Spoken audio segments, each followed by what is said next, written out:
श्री गुरुभ्यो नमः। भवतां भवतीनांच संस्कृत कक्षायां स्वागतम्। अद्य वयं शब्दपरिचयः इत्यस्य द्वितीयखण्डं पठामः। जैसा कि हमने शब्द परिचयः इसके अंतर्गत एतत् और तद शब्द के पुल्लिंग शब्दों का अभ्यास किया था। एतत् शब्द और तत् शब्द के स्त्रीलिंग शब्दों का अभ्यास आज हम करेंगे। पुल्लिंग शब्दों में एषः और सः, इनके तीनों वचनों का अभ्यास हम कर्ता पद के साथ पिछले पाठ में कर चुके हैं। जैसे एषः बालकः, एतौ बालकौ, एते बालकाः। अब हम स्त्रीलिंग का रूप देखते हैं। एषा, एते, एताः। और इसी तरह तद शब्द का जब रूप देखेंगे तो सा, ते, ताः। हम देखते हैं कि हमारे घर पे बहुत सारे ऐसे पदार्थ हैं, ऐसी वस्तुएं हैं और हम प्रतिदिन प्रयोग में भी लाते हैं जो व्यवहार में हमारे होती हैं और हम उन्हें स्त्रीलिंग से व्यवहृत करते हैं। जैसे लेखनी, घटिका, द्विचक्रिका, सूचिका, मक्षिका, दोला। तो इस तरह के शब्दों का आज हम अभ्यास करेंगे। अस्तु, हम चित्र में देख सकते हैं उपवन है, छोटा सा एक बाग है, उसमें एक झूला लटक रहा है। इसके लिए 4 वाक्य विन्यास किए गए हैं, उन्हें हम पढ़ेंगे। एषा का, एषा का, एषा दोला। एषा का अर्थात यह क्या है? तो कहते हैं यह दोला है। दोला कुत्र अस्ति? दोला उपवने अस्ति। दोला उपवन में है।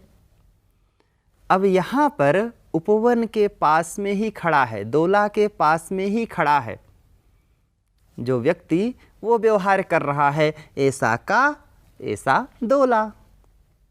दोला कुत्र अस्ति? दोला उपवने अर्थात उद्याने। संस्कृत में पार्क को छोटा सा जो ऐसा स्थान जहाँ पे हरे भरे वृक्ष हों उसको हम उद्यान कहते हैं, उपवन कहते हैं। तो दोला उपवने अस्ति। यह एतत् शब्द का प्रयोग हमने किया। इसी तरह अगर दूर में कोई है तो क्या करेंगे? तो वहाँ एतत् शब्द के व्यवहार का विषय वो नहीं होगा, वहाँ एतत् शब्द का नहीं, वहाँ तद शब्द का प्रयोग करते हैं। और तद शब्द के स्त्रीलिंग में जो रूप होगा वो सा। तो चित्र में हम देख रहे हैं घड़ी है, हम खड़े हैं, ऊपर घड़ी लगी हुई है, तो संकेत करते हैं सा का। वह क्या है? सा घटिका, वो घड़ी है। तो जब दूर में होगा कोई तो सा और पास में होगा तो एषा। ऐसा हम व्यवहार करते हैं। इसी तरह घड़ी के विषय में कहते हैं, घड़ी से होता क्या है, ऐसी जिज्ञासा हुई तो अगली लाइन में लिखते हैं घटिका किम सूचयति? घटिका समयम सूचयति। घड़ी से हमें समय का पता चलता है। तो प्रश्न हुआ, घड़ी क्या सूचित करती है, क्या बताती है? तो उत्तर देते हैं यह समय बताती है। घटिका समयम सूचयति। अगले चित्र में हम देखें ते के, यह द्विवचन का अभ्यास है। अभी हमने एक वचन का अभ्यास किया, अब द्विवचन का अभ्यास करते हैं। जहाँ पर दो हैं वहाँ क्या करेंगे, तो वहाँ द्विवचन का प्रयोग होता है। जैसे दो चिड़ियाँ हैं, चिड़िया को संस्कृत में चटका कहते हैं, चटका। तो दो चिड़िया हैं, पास में खड़ा हुआ व्यक्ति कहता है एते के, ये कौन हैं? तो उत्तर देते हैं एते चटके, ये दो चिड़िया हैं। लेकिन अगर चिड़िया नहीं है तो वहाँ उसने पुनः प्रश्न किया किम एते कोकिले, क्या ये कोकिला अर्थात कोयल, क्या ये कोकिले दो कोयल हैं? तो कहा ना, एते चटके, एते कोकिले ना, ये दो कोकिला नहीं हैं, क्या हैं? चटका हैं, ये दोनों चिड़िया हैं। पुनः ये कर क्या रही हैं? एते चटके किम कुरुतः, ये चिड़िया क्या कर रही हैं? तो उसका उत्तर देते हैं एते विहरतः, चिड़िया इधर उधर थोड़ा जो चलने की प्रक्रिया होती है उसको विहार कहते हैं। तो इधर उधर चल रही हैं, फुदक रही हैं, तो उसे विहरतः, दो हैं इसलिए विहरतः द्विवचन की क्रिया का प्रयोग किया गया है। अगले चित्र में हम देख रहे हैं दो कार हैं और उस दो कार में चलाने वाले भी दो बैठे हुए हैं और कार दूर में खड़ी हैं। तो दो बच्चे आपस में खड़े होकर परस्पर वार्ता करते हैं। ते के, अब यहाँ पर कार के विषय में वार्ता नहीं हो रही है, कार को चलाने वाले के विषय में बात हो रही है। कार को चला कौन रहा है, क्योंकि यहाँ पे स्त्रीलिंग है और स्त्रीलिंग के शब्दों का अभ्यास में हम चालिका, जिस तरह से अगर पुरुष कोई चलाने वाला है तो चालकः, स्त्रीलिंग में चालिका, ये व्यवहार करते हैं। तो अभी चालिका का जब द्विवचन का रूप हम प्रयोग करेंगे तो चालिके, जैसे चटके, घटिके, दोले, उसी तरह चालिके। तो ते के, ते चालिके, वे दोनों गाड़ी को चलाने वाले ड्राइवर, और वो भी स्त्री ड्राइवर हैं। ठीक है। अगली पंक्ति में लिखा है ते किम कुरुतः, जिज्ञासा होती है वे दोनों क्या कर रही हैं? तो उसका उत्तर देते हैं ते वाहनम चालयतः, वे दोनों वाहन चला रही हैं। ते कारयानम चालयतः, वे दोनों कारयान को, कार को चला रही हैं। हम इसी तरह बहुवचन का अभ्यास करते हैं। चित्र में देख रहे हैं कि तीन गोले आकृति की कोई वस्तुएं हैं और वो थाली हैं। उसी के लिए प्रश्न करते हैं, पास में है, भोजनालय में खड़े हैं, थाली रखी हैं, वहाँ पे जो संस्कृत में थाली को क्या कहते हैं नहीं समझा, वो जिज्ञासा करता है, प्रश्न पूछता है एताहा काहा, ये क्या हैं? एताहा स्थालिकाहा, ये थालियाँ हैं। अब तीन हैं या तीन से अधिक हैं तो वहाँ पे हम बहुवचन का प्रयोग करते हैं। अब उसमें जिज्ञासा हुई किम एताहा गोलाकाराहा, क्या ये गोला आकृति की हैं? क्या ये गोल गोल हैं, इनका आकार गोल है? तो उसके उत्तर में कहते हैं अगली पंक्ति आम एताहा गोलाकाराः एव, हाँ यह गोल आकृति वाली ही हैं। इसी तरह हम अगले शब्द में देखेंगे, अगला वाक्यांश जो है ताहा काहा। चित्र में तीन बकरियां दिख रही हैं। तो दूर से खड़ा कोई व्यक्ति प्रश्न पूछता है ताहा काहा, दूर है तो ताहा, पास में है तो एताहा।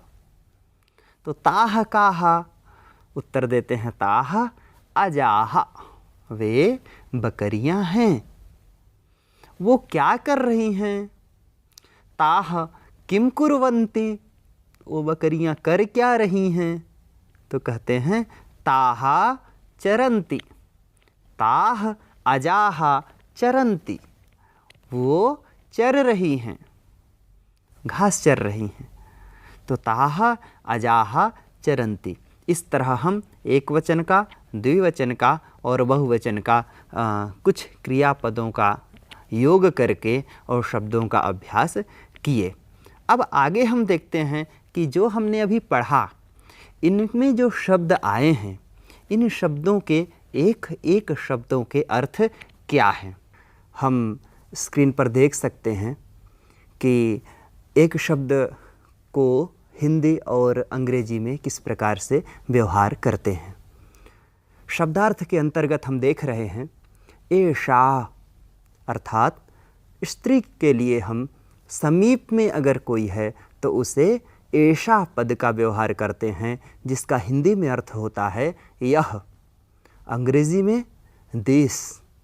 इसी तरह दोला अर्थात झूला, स्विंग।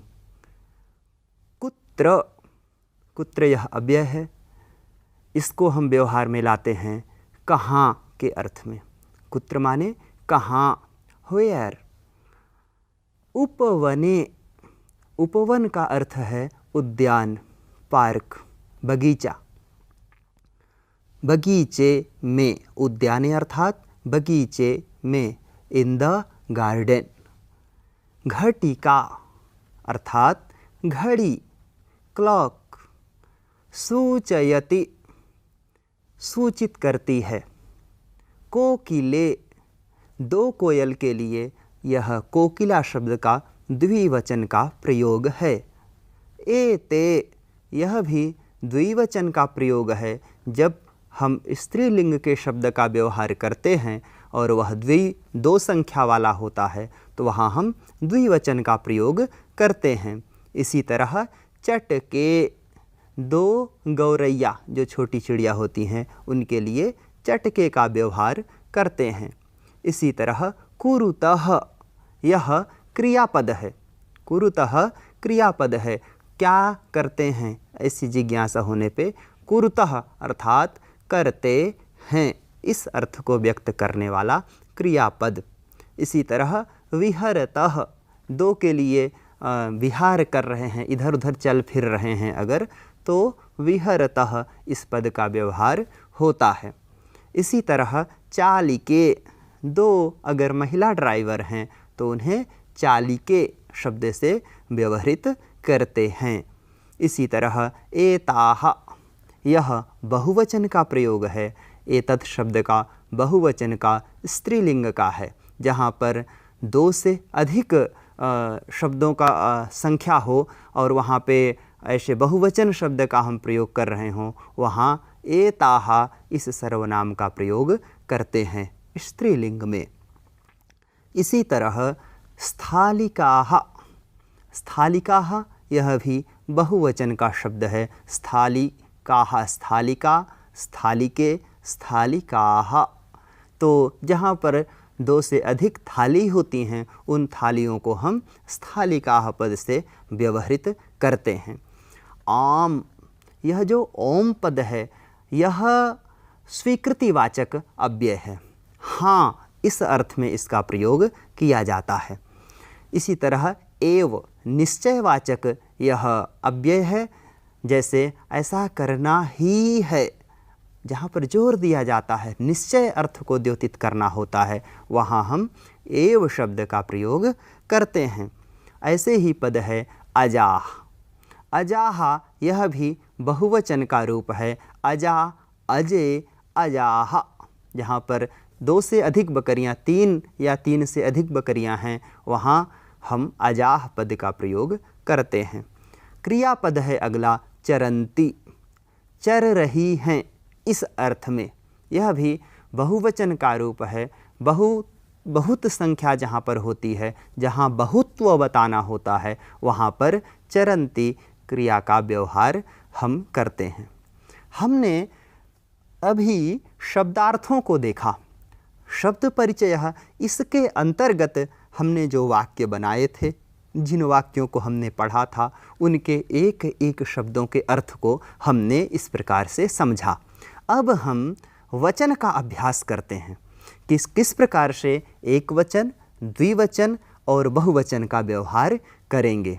हम चित्र में देख सकते हैं कि पहला जो चित्र है उसमें बालिका पुस्तक लिए बैठी हुई है। बालिका अथवा छात्रा। छात्रः पुल्लिंग में होता है, स्त्रीलिंग में छात्र को छात्रा कहते हैं। अब हम देख रहे हैं कि पहला जो है उसमें पहले चित्र में एक बालिका है, दूसरे चित्र में 2 और तीसरे में 3 बालिकाएं हैं। तो क्रमशः एक वचन, द्विवचन और बहुवचन का प्रयोग हम करेंगे। इसी तरह पहले चित्र में 1 लता है, दूसरे में 2 लता है और तीसरे में 3 लताएं हैं। तो वहाँ पर भी इसी क्रम से हम एक वचन, द्विवचन और बहुवचन का प्रयोग करेंगे। तीसरे चित्र में हम देखते हैं एक वृद्धा महिला है, तो वहाँ पर एक वचन और 2 में द्वि का और तीसरे में बहुवचन का प्रयोग करेंगे। आइए अभ्यास करते हैं।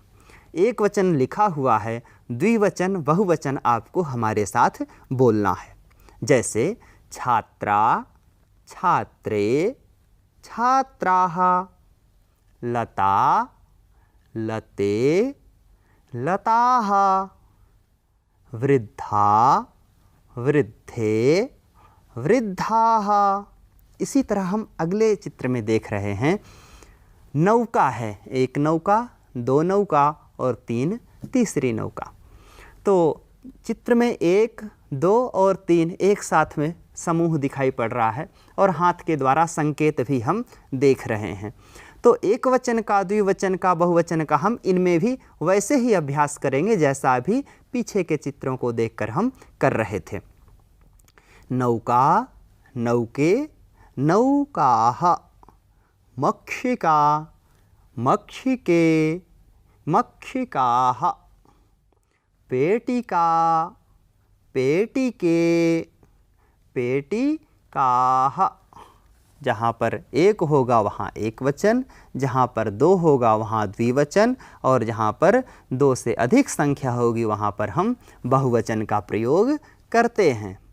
हम कुछ उदाहरण के लिए पद देखते हैं जो हम व्यवहार में लाते हैं और वो स्त्रीलिंग के शब्द होते हैं। जैसे हम ये चित्र देख सकते हैं, इस लिस्ट में वही सारे शब्द हैं जो हम व्यवहार में लाते हैं। जैसे सूचिका अर्थात सुई, द्विचक्रिका अर्थात जिसमें 2 पहिए वाले वाहन या हम ये कहें साइकिल, अग्निपेटिका, अग्निपेटिका माचिस को कहते हैं, प्रयोगशाला जहाँ पर प्रयोग के लिए विविध वस्तुएं रखी होती हैं, छुरिका अर्थात चाकू छुरी, पुस्तिका अर्थात पुस्तक कापी, पिपीलिका अर्थात चीटी, उत्पीठिका अर्थात ऊपर उठी हुई चौकी या हम डेस्क को कह सकते हैं, मापिका अर्थात स्केल पटरी जिससे हम मापन करते हैं। इसी तरह लेखिका लिखने वाली जो होंगी स्त्री वह लेखिका कही जाती है, कलिका पुष्प विकसित होने के पहले जिस पूर्व अवस्था में रहता है, जिस रूप में रहता है वह कलिका कही जाती है। इसी तरह माला, कुंचिका ताले में जो हम प्रयोग करते हैं चाबी, कुंचिका अर्थात चाबी, तो कुंचिका। इसी तरह मक्षिका जो मक्खी होती है उसे संस्कृत में मक्षिका कहते हैं। वीणा वह एक वाद्य यंत्र है जिसे वीणा कहते हैं। शिक्षिका हमें पढ़ाने वाली जो अध्यापिका है उसे हम शिक्षिका कहते हैं। गायिका गायन करने वाली महिला गायिका और इसी तरह सेवा करने वाली सेविका। और अध्यापन करने वाली अध्यापिका। तो हमने देखा कि बहुत सारे ऐसे शब्द हैं जिनका हम दैनिक व्यवहार में प्रयोग करते हैं और ये सारे शब्द स्त्रीलिंग के होते हैं। इन सभी शब्दों के साथ हम एक वचन में एषा, अगर पास में है तो एषा और दूर में है तो सा, इसका प्रयोग करके वाक्य बना सकते हैं, व्यवहार कर सकते हैं। और इसी तरह अगर दो है तो हमें ध्यान रखना चाहिए कि हमें द्विवचन का प्रयोग करना है, और अगर दो से अधिक हैं तो फिर वहाँ बहुवचन का प्रयोग करके हमें वाक्य का विन्यास करना है, वाक्य बनाना है या बोलना है। ये हमें ध्यान रखना चाहिए। अगला हम देखते हैं अभ्यास के क्रम में ही ये सर्वनाम का अभ्यास है। तो सर्वनाम का अभ्यास हमें पदों को लेकर के और पद के साथ में सर्वनाम का प्रयोग करके भी कर लेना चाहिए, और हमें इस तरह के वाक्य लिखने चाहिए। अधिक से अधिक हम लेखन का अभ्यास करें, जैसे सा, ते, ताः इत्येतेषां शब्दानाम् अभ्यासः। यथा लता अस्ति, लता अस्ति यह वाक्य है। अब अगर कहा जाए लता के स्थान में हमें सर्वनाम शब्द का प्रयोग करना है और वाक्य बनाना है, तो क्या कहेंगे? सा अस्ति अथवा एषा अस्ति, ऐसा हम व्यवहार करेंगे। और इसके साथ हम लता भी जोड़ सकते हैं, एषा लता अस्ति अथवा सा लता अस्ति। नीचे आप देख रहे होंगे सुधा वदति, ये आप लोगों को लिखना है। सुधा वदति, सा सुधा वदति। महिला, महिलाः धावन्ति, महिलाः धावन्ति। ताः महिलाः धावन्ति। इसी तरह चटके कूजतः, ते चटके कूजतः। पिपीलिकाः चलन्ति, पिपीलिकाः चलन्ति। ताः पिपीलिकाः चलन्ति। इस तरह से हमें लिखने का अभ्यास करना चाहिए। इस तरह से अभ्यास करने में हमें सर्वनाम शब्दों का प्रयोग करना और उसका जो मूल शब्द है, मूल प्रातिपदिक है, उसका हम व्यवहार कर सकते हैं। सर्वनाम पदों के अभ्यास के साथ साथ ही हमें पुनः वचन का अभ्यास करना चाहिए चित्र को देख करके, और बोलने का भी साथ साथ लिखने का भी। जैसा कि चित्र में देख रहे हैं, एक द्विचक्रिका है और लिखा है लेखन अभ्यासः। उसके नीचे लिखा है एषा का, क्वेश्चन प्रश्नवाचक चिन्ह है, क्वेश्चन मार्क लगा हुआ है। एषा का, अब हमें लिखना है एषा का, एषा द्विचक्रिका। यह हमें नीचे जो खाली जगह है वहाँ हम भर सकते हैं, एषा द्विचक्रिका। और अगर दो हैं तो पुनः एते द्विचक्रिके, और दो से अधिक हैं तो एताः द्विचक्रिकाः। इस तरह का एक वचन का अभ्यास, द्विवचन का अभ्यास और बहुवचन का अभ्यास हम करते हैं। पुनः आगे देख रहे हैं चित्र में एषा का। चित्र देख करके हमें पीछे जो शब्द हमने पढ़ा है उसका स्मरण करके लिखना है। एषा का, एषा अग्निपेटिका, यह माचिस है, यह अग्निपेटिका है। और पुनः दूसरे चित्र में दो चिड़ियाँ हैं। हमें याद है कि चिड़िया को हमने चटका कहा था, तो प्रश्न हुआ एते के, एते चटके, ये दो चिड़ियाँ हैं। तो हम इस तरह से द्विवचन का अभ्यास और पुनः इसी तरह बहुवचन के अभ्यास के लिए आगे का चित्र देख रहे हैं। उसमें लिखा है एषा का, एषा नौका। एते के, एते वीणे। एताः काः, एताः स्थालिकाः, ये सभी स्थाली हैं, थालियाँ हैं। तो इन्हें हमें बोलने का भी और साथ साथ लिखने का भी अभ्यास करना चाहिए। इसी क्रम में अगला जो हम चित्र देख रहे हैं, इसमें तीनों हैं और तीनों मिक्स हैं, एक हैं, दो हैं और पुनः तीन हैं। हमें चित्र देख करके एषा और एते और एताः, इन तीनों का प्रयोग करना है। साथ ही साथ सा, ते और ताह का भी प्रयोग करना है और प्रयोग करते हुए लिखना भी है। जैसे एषा घटिका, एते उत्पीठिके, एताः अजाः। इसी तरह सा घटिका, ते उत्पीठिके, ताः उत्पीठिकाः।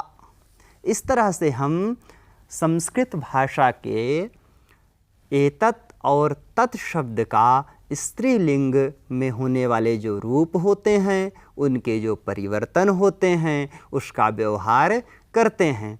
और जो हमने पढ़ा है, इसी के समान और भी जो स्त्रीलिंग के रूप होंगे, जो शब्द होंगे, उनका एक वचन में, द्विवचन में और बहुवचन में प्रयोग करके हम संस्कृत भाषा का संभाषण कर सकते हैं।